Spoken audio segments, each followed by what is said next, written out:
Oye, Rubén, réntanos las sillas, las mesas, las carpas, o réntame tu camión, o réntame tus camiones o tus coches. Los actos jurídicos que yo tenga como persona física en mis relaciones con terceros, aunque yo tenga una relación con mi patrón, no me vuelve totalmente dependiente ni asalariado ni me va a estar pagando. Hay dos cosas totalmente distintas. Una relación individual de trabajo, por lo que hace a la dependencia de director jurídico de Corporativo de Servicios SDCB, y la otra, una relación mercantil en la que yo puedo tener totalmente una actividad lucrativa con alguna actividad que yo realice con mi patrón, ahora en su calidad de cliente de mí, o conmigo en su calidad yo ahora de proveedor de él. Bajo esas circunstancias podemos tener entonces diferentes roles, diferentes relaciones, y esto es totalmente legal en el derecho.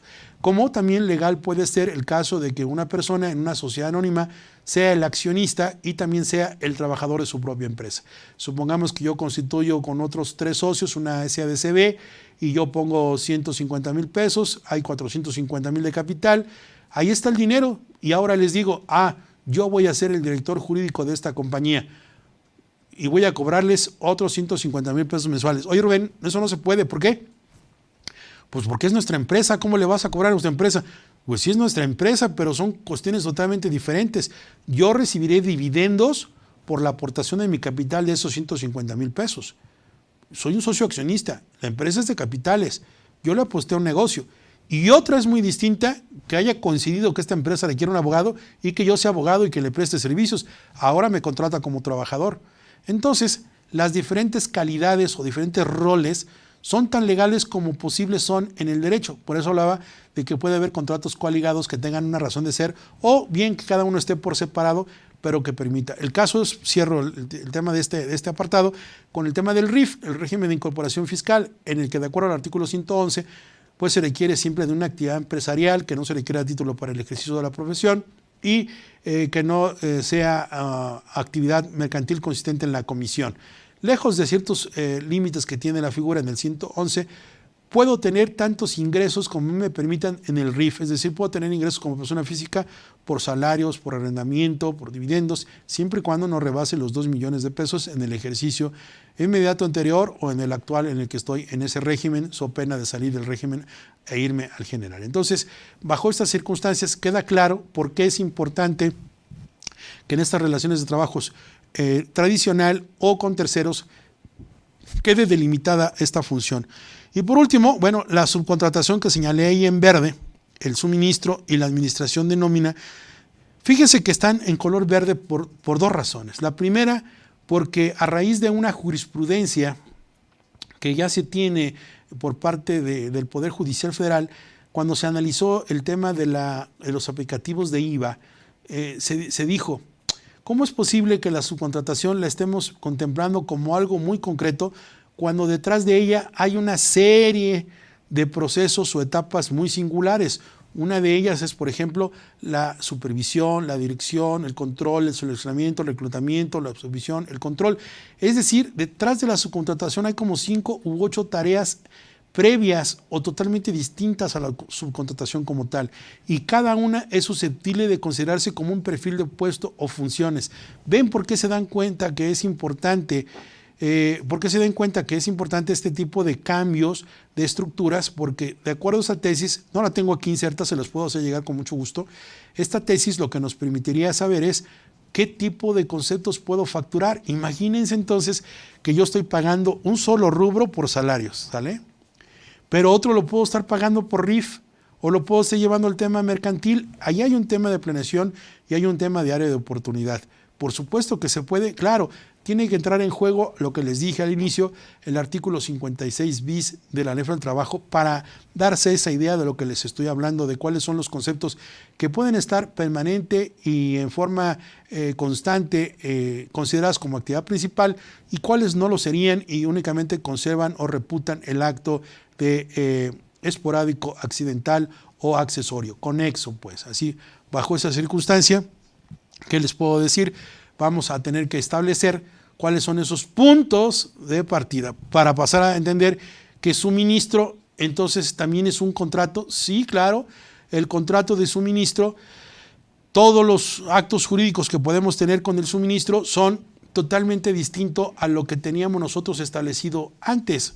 O sea, puede haber contrato de suministro de prestación de servicios, puede haber un contrato de suministro de personal que puede coincidir necesaria o no necesariamente con el tema de la subcontratación, como también puede ser el tema de la administración de nómina. La administración de nómina, ese es otro contrato, esa es otra figura que está dentro de lo que hemos aprendido como nuevo. Se creía abandonado el término de administración de nómina y de suministro porque estaba satanizado con el tema de subcontratación. Bajo ese supuesto, imagínense entonces ustedes que podemos tener un abanico mucho mayor para poder participar en el tema de una planeación fiscal o laboral, sobre todo por la parte de que ahora los contratos o el contrato puede tener diferentes alcances siempre y cuando vayamos teniendo eso. Y bueno, dentro de esta situación como antecedente teníamos lo que es la tradición de cómo se contrataba y que hoy en día sigue habiendo algunos vestigios sobre este tema, porque pareciera que no se acaban con esos mitos de la gente tradicional, mitos de la gente que todavía es conservadora, en el sentido de decir, oye, ¿a poco hay gente que todavía contrata la palabra? Muchísima, Rubén.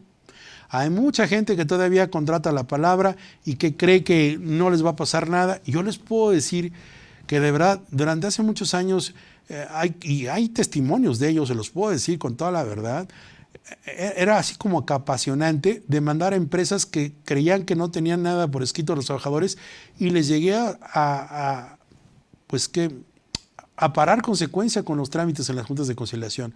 Recuerdo el caso, eran hace muchos años, le estoy hablando de hace 25 años, recuerdo el tema de haber patrocinado a un primo, fue un tema de un primo, que él trabajaba para una empresa que se dedicaba a la cuestión de reparación de aparatos electrónicos, radios, televisiones, licuadoras, planchas. Era una empresa que se dedicaba a atender las garantías de reclamos de tiendas en electrónicos.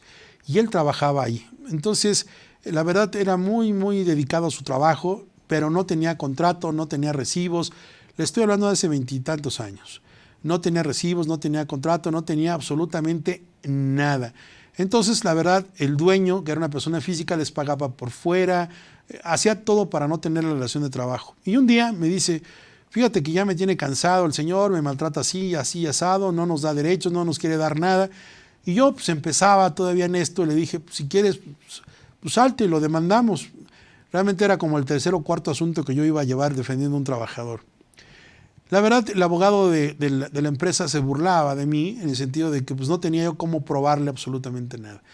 Cuando le dije a mi primo que fuera tomando con su letra, que escribiera bien su letra en las órdenes de reparación, le dije, vas a escribir ahí cuando lleguen a entregar un equipo, oye, que traiga una televisión para reparación o garantía, le vas a escribir en la nota o en la hoja de control de entrega de equipo, vas a poner, se recibe una televisión, modelo tal, así, del señor tal, recibe tu nombre, fulano de tal, la fecha, y lo vas a poner y le vas a entregar. Así júntame 10 notas o 10 órdenes.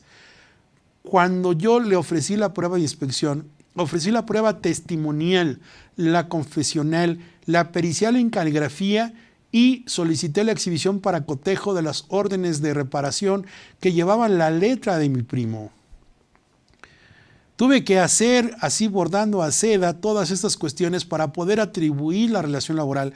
Cuando aquel se imaginaba que nunca iba a poder atribuirle esa responsabilidad porque no tenía un documento por escrito, porque no tenía nada, porque no tenía un depósito en un banco, no había recibos de nómina, no había nada, no había electrónicos como hoy, pero lo pude probar con otras pruebas. Cuando se dio cuenta que llevé a 4 de los clientes como testigos de que habían recibido, que lo habían visto a él tras el mostrador haber recibido los electrónicos, por supuesto. Y recuerdo que sacamos una buena cantidad de dinero, y digo sacamos en el sentido de que se obtuvo como un convenio, y entonces aprendí que las empresas a veces no saben cuidarse y que es muy fácil atribuirle responsabilidad patronal. Esto derivado de lo que estoy poniendo aquí, de que a veces las formas de contratación pueden ser en la creencia popular, que son muy seguras, pero créanme que nunca hay nada nuevo bajo el sol. Siempre habrá un roto para un descosido y nunca subestimen a nadie. De la nada puede surgir el todo. Así que las contrataciones verbis, es decir, como si fuéramos trabajadores de la construcción, que también hay industrias en las cuales pues de verdad se contrata de esa manera, ¿eh? O sea, tú llegas y contratas a peones o obreros y dices, es que esto no me les paga la primera semana, se cansan de trabajar y ya no regresan. Sí, entiendo ese modelo de negocio, pero no puedes estar así porque una demanda, un accidente de riesgo de trabajo puede tener consecuencias. Las listas de raya todavía en las juntas de conciliación nos hacen exhibirlas, pues no existen. O sea, las listas de raya tienen una connotación histórica, donde la gente estaba anotada en una libreta, su nombre, y se les pagaba en efectivo y se anotaba, ¿no? Es una lista de raya. Hoy las listas de raya como tal, creo que es un término en desuso o que debería existir. Hoy es la nómina, hoy es precisamente toda la base de datos que se tienen los trabajadores. Listas de raya es una expresión que se quedó en el tiempo, pero bueno, sabemos a qué se refiere, pero tendremos que ser más modernos y entender que se refiere a las nóminas. La recomendación también era una forma de contratar. Oye, fíjate que vengo recomendado, tráeme una carta de recomendación, y la carta de recomendación pues a veces iba dirigida a una persona que iba a ser el nuevo patrón. Hoy en día, no sé si todavía, no los he visto mucho, mucha gente las pide, pero no sé hasta qué grado, realmente nunca le he visto la efectividad, como abogado se los digo, de lo que son las cartas de recomendación. ¿De qué te sirve que te recomienden si somos condición humana? Uno va evolucionando y va cambiando. A lo mejor eras buen niño, buen muchacho, buen trabajador, pero la maldad de la vida ya te transformó y la necesidad ya te volvió otro. Ahora eres un monstruo. Ahora ya no eres ese niño imberbe, ese tontuelo ahí que se portaba bien. Hoy a lo mejor ya eres un psicópata y no lo sabes. Entonces creo que las cartas de recomendación no pueden ayudar muchísimo. Sin embargo, lejos de que puedan dar algún control, pueden dar algún compromiso, habría que revisar ese concepto. La confianza, pues yo creo que la confianza como una forma de contratar también tiene sus bemoles, porque la Ley del Trabajo se refiere a estos. El artículo 9 de la Ley del Trabajo establece que se entiende como trabajadores de confianza aquellos que hacen trabajos de supervisión, control, dirección y que tienen por objeto cuidar la seguridad, pero hay otras funciones que no se refieren a los trabajadores de confianza, sino a las funciones de confianza. Y dice el mismo 9, no importa el nombre con que se les dé, sino que se desprendan las funciones dadas. Entonces, yo tenía un maestro en la universidad pues, hace 20 y tantos años que me daba derecho laboral y él decía una reflexión que hasta la fecha la sigo teniendo. Él decía, si hay trabajadores de confianza, ¿los hay de desconfianza? Pues yo creo que no. Yo creo que si un trabajador está contigo, pues es porque tienes confianza, ¿no? Realmente, a menos que supieras que es un patán o es un truán, pues realmente no lo metes a trabajar. O si sabes que tiene un récord delictivo o que le gusta hacerse de lo ajeno, pues por supuesto que no. Me ha tocado ver empresas donde llega alguien nuevo y se empiezan a perder las cosas. La lógica dictaría, pues aquí nunca se perdía nada. Entró fulano y se empezaron a perder las cosas. Cuando sabes que el ladrón lo tienes ahí desde antes. El ladrón en su mente psicópata lo que está diciendo es, le van a echar la culpa al nuevo porque es nuevo. Pero el ladrón surgió ya de ahí. Entonces son cuestiones que me he dado cuenta la tarea donde dices, de verdad es que es condición humana ser totalmente incierto e impredecible. Realmente uno va evolucionando. Así que la confianza también es un factor importante porque el artículo 185 de la Ley Federal del Trabajo establece como una causa adicional a las del 47, que son causas de rescisión.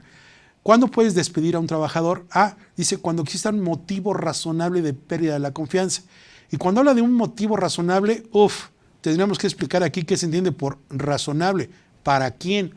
Porque me ha tocado muchas empresas donde, recuerdo una muy particular, una señora que era bastante conservadora y no permitía que en su trabajo salieran los compañeros de trabajo de noviecitos. Le molestaba que las niñas usaran leggings o que usaran minifaldas o que se pintaran mucho. Las descalificaba con impropios que para qué les cuento. Entonces, un día se enteró de que Juanito y Juanita andaban juntos e hizo toda una fiesta, todo un lío, y la verdad es que sus ideas no compaginaban con los que realmente eran. Ahí me decía, es que hacen sus porquerías, licenciado, ayúdeme, por favor. Bueno, es que para lo que usted ve como porquería, para mí es algo normal, no lo veo vulgar, lo veo, pues se besan, se van, se esperan, se van de la mano, pues se besan, se abrazan, se expresan efusivamente a veces su cariño, pero pues hasta ahí no creo que pase mayores. No los hemos sorprendido haciendo un acto sexual en su oficina, licenciada, ni mucho menos. Y aunque había cámaras, el tema creció y creció, para no ser larga la historia.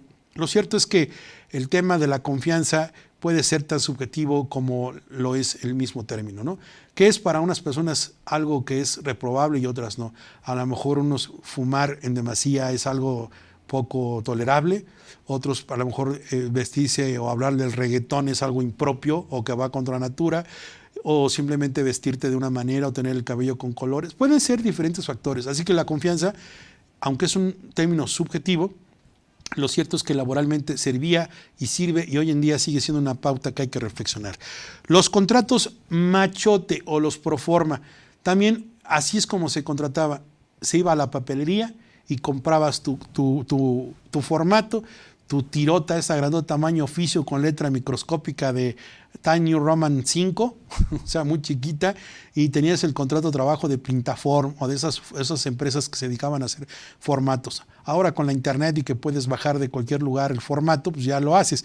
Pero antes los vendían ya preimpresos o los vendían impresos en formatos y llenabas el contrato de trabajo. Realmente pues era todo el pliegue de derechos y obligaciones y únicamente ponía los datos, el nombre, el domicilio, el puesto, la función y ahí quedaba.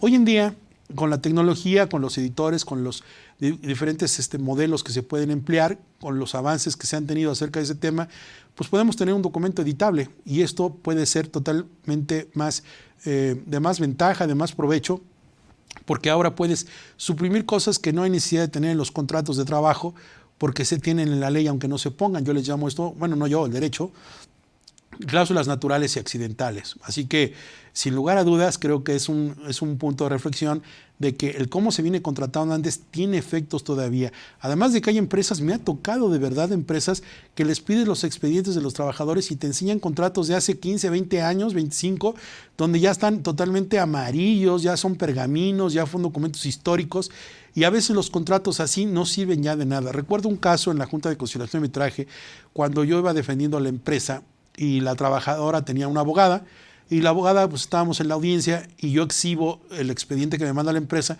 exhibo el contrato de trabajo para acreditar algunos extremos ahí de las condiciones y digo, en este acto ofrezco como documental privada el contrato de trabajo de fecha 20 de julio de 1985, en el cual se estableció la fecha de entrada del trabajador con el puesto de auxiliar administrativo. El señor ya era gerente cuando estábamos hablando del tema. Cuando la abogada en este caso la trabajadora, le dan el uso de la palabra, dice que en este momento objeto, en cuanto a su contenido, alcance y valor probatorio, el contrato que acaba de señalar el abogado Rubén Santillán, toda vez que ese contrato equivale a la nada, porque las condiciones económicas del país y de la sociedad han cambiado, que ese contrato y la nada son lo mismo. ¿Y qué creen? Tiene razón. ¿De qué me sirve exhibir un contrato que ya pasó hace muchos años y nunca lo actualicé? Esa es una deficiencia de las empresas, no tener actualizados los expedientes de los trabajadores. ¿Ustedes creen que hoy un contrato de 1990 o del 2000, ya no me voy tan atrás, un contrato del año 2000, tiene las mismas condiciones para soportar? A lo mejor entró como auxiliar y hoy es el gerente, o entró como chalano, ayudante general, hoy es el supervisor, o lo que sea. Ya las condiciones económicas y reflejo ya cambiaron, no se actualizó. Esos son áreas de oportunidad que la empresa debe tener. Así que no debemos contratar siempre con lo mismo o como se empieza y siempre terminar. Necesita una verdadera administración la relación laboral en cuanto al expediente. Otro tema serían los patrones paga todo. Estos patrones paga todo son aquellos que, claro, me ha tocado empresas en las que no puedo decir su nombre porque son muy grandes, pero estas empresas transnacionales no tienen demandas laborales. Ustedes las pueden googlear, las pueden stalkear y pueden poner el nombre de esa compañía y, por ejemplo, Chumotriz, SADCB, la que le dije, Chumotriz, y esta empresa no tiene una sola demanda. ¿Y saben por qué no tienen demandas esas empresas, aunque tienen despidos? Porque son patrones paga todo. ¿Quién los va a demandar cuando les pagan 3 meses de salario, 20 días por año, prima de antigüedad, salarios, liquidaciones del 300, 500%? Pues nadie. Pues ¿quién va a ir a demandarlos? Pues nadie, por eso no tienen demandas.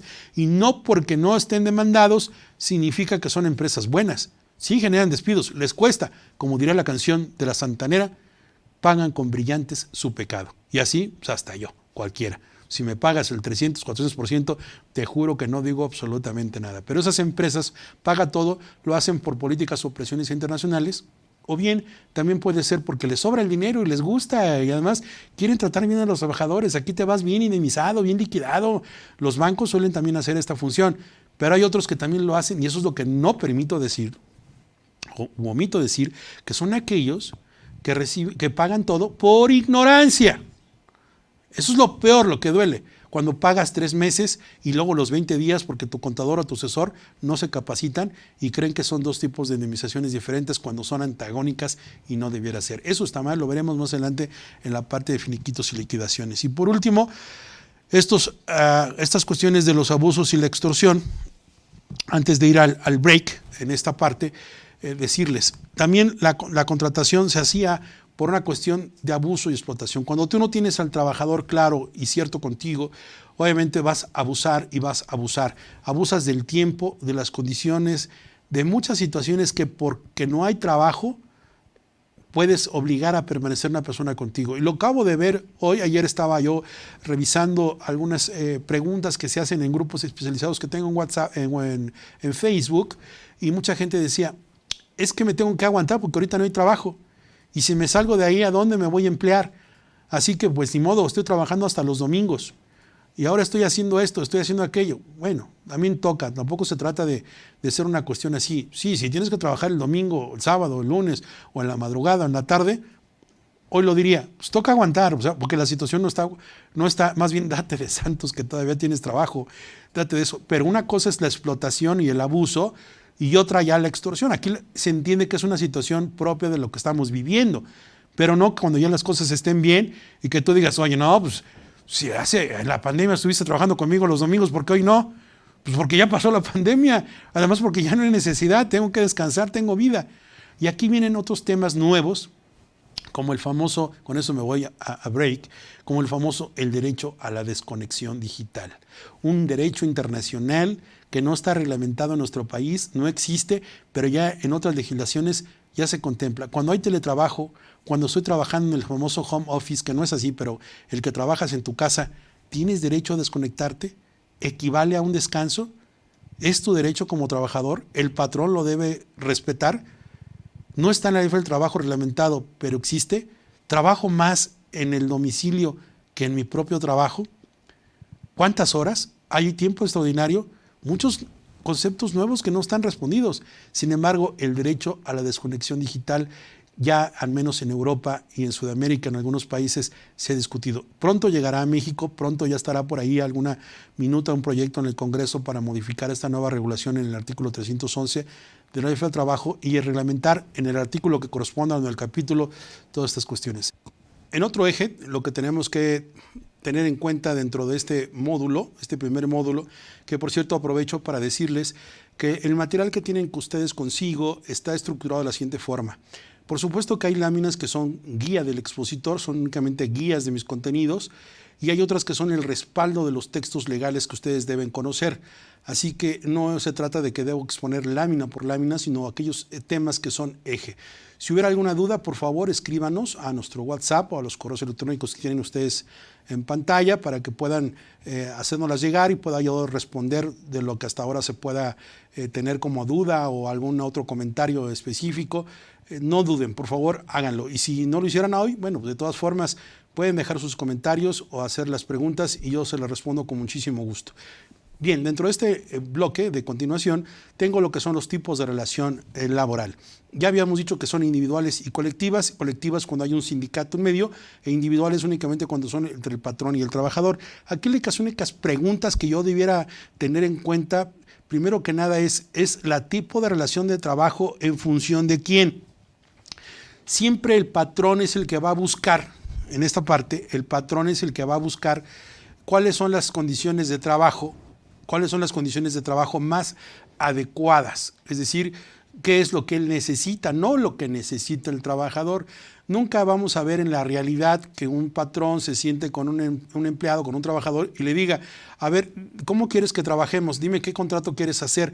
Realmente las condiciones son siempre puestas por el patrón porque es el que recibe el servicio. Así que teniendo en cuenta esto, respecto de quiénes son esta apreciación de las relaciones de trabajo, obviamente que del patrón. ¿Qué es lo que se busca con una contratación o los tipos de la contratación? buscas regular efectivamente tus relaciones laborales, buscas cómo no tener una contingencia laboral en un reclamo de un despido y que pueda haberse comprometido a tu empresa, buscas un efecto fiscal, ¿es una planeación fiscal con efecto laboral o una planeación laboral con el efecto fiscal? Pareciera esta pregunta totalmente impropia, pero créanme que es totalmente indispensable conocerla. Hoy en día las empresas, yo considero que cada 10, la mayoría, unas 7 u 8, lo que realmente hacen es buscar la forma de contratación de su capital humano para tener la permisibilidad de deducir su nómina al 100%. Por eso se recurre a búsquedas de fórmulas del outsourcing o la subcontratación o de terceros o de asimilados para no poderse encontrar con una limitante que a veces no se puede deducir. Y es que ustedes recuerdan que desde 2010 o 2014 prácticamente también se ha inhibido la práctica de que las prestaciones que son exentas a los trabajadores, al tratarse de previsión social o que son exentas de cierta forma, la empresa no las puede deducir al 100%, solo al factor 0.47 o 0.53 de renta, precisamente por esa circunstancia de que al ser prestaciones exentas están limitadas en su deducción. Así que una empresa a veces ve más cómodo buscar cómo deducir un gasto distinto a una nómina al 100% que estar con el juego de las limitantes en la nómina porque no lo puede hacer de una manera completa. Esta situación, en algún foro que participamos en el Senado de la República, nosotros decíamos, si quieres acabar con esta práctica de evasión, a veces de defraudación fiscal, uno de los puntos claves es pues no limites las deducciones de los patrones realmente en el pago de sus nóminas, porque esta limitante hace o provoca que busquen la deducción a través de figuras u operaciones inexistentes o totalmente artificiales o simuladas. Así que esa pregunta que yo les hago aquí la tienen que reflexionar. ¿Qué es lo que estás haciendo con tus contrataciones laborales? ¿Un efecto fiscal o un efecto laboral? ¿O los dos? ¿Estás con las personas adecuadas? ¿Lo estás haciendo de manera correcta? Habría que tenerlo muy presente. ¿Qué es lo que quiero contratar y por cuánto tiempo? A lo mejor otro de los pesares que tienen los empresarios o los patrones es no quieren tener relaciones de trabajo duraderas y que impliquen costos. Pero para eso también hay un conocimiento. Existen los contratos a prueba, los contratos a capacitación, los contratos, bueno, estos son modalidades, pero hechos a la obra y el tiempo determinado. A veces su desconocimiento provoca toma de decisiones incorrectas. Debe ser patrón o cliente de los mismos servicios. A veces nosotros no sabemos distinguir y a veces estamos con unos trabajadores en una empresa y los vamos pasando a otra, cuando resultan ser todos una unidad económica. Y eso es lo peligroso, porque fíjense ustedes que el artículo 16 establece que cuando se haga ver que eres una agencia, establecimiento o una unidad semejante y hay un beneficiario muy claro de los servicios, todos componen una unidad económica. Significaría que una persona puede demandar a varios patrones como uno solo porque no se supo distinguir esta interacción. La unidad económica en el artículo 16 creo que es una ruleta rusa con los 6 tiros puestos y habría que revisar este artículo con sus asesores porque desde mi punto de vista creo que a veces no queda definido claramente cuál es el rol que se busca entre varios partners o varias empresas participantes del mismo grupo, y la Ley Federal del Trabajo en el artículo 16 califica como empresa, dice así: para efectos de esta ley se entiende por empresa o unidad económica el conjunto de protagonistas que son que como agencia sucursal u otra forma semejante contribuyan a una u a otras empresas de manera específica. Así que en estos tipos de relación laboral sí hay que saber identificar en dónde nos encontramos para poder delimitar y administrar el riesgo. La reforma de 30 de noviembre del 2012 sí hizo cambios en cuanto a, no a los contratos, pero sí a las modalidades que pueden representar esto, los vamos a ver enseguida. También los criterios a lo que es a mayo de 2019 han cambiado muchísimo.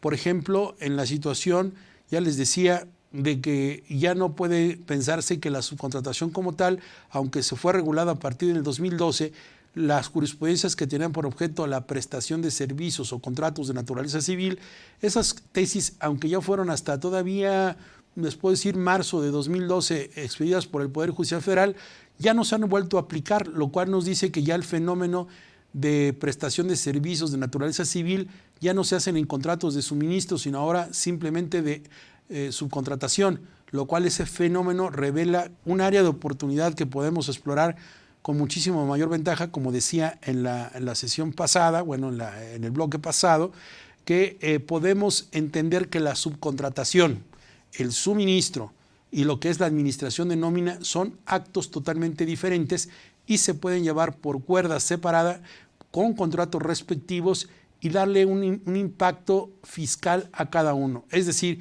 imaginen ustedes que en la subcontratación facturan un servicio por la selección y el reclutamiento, otro servicio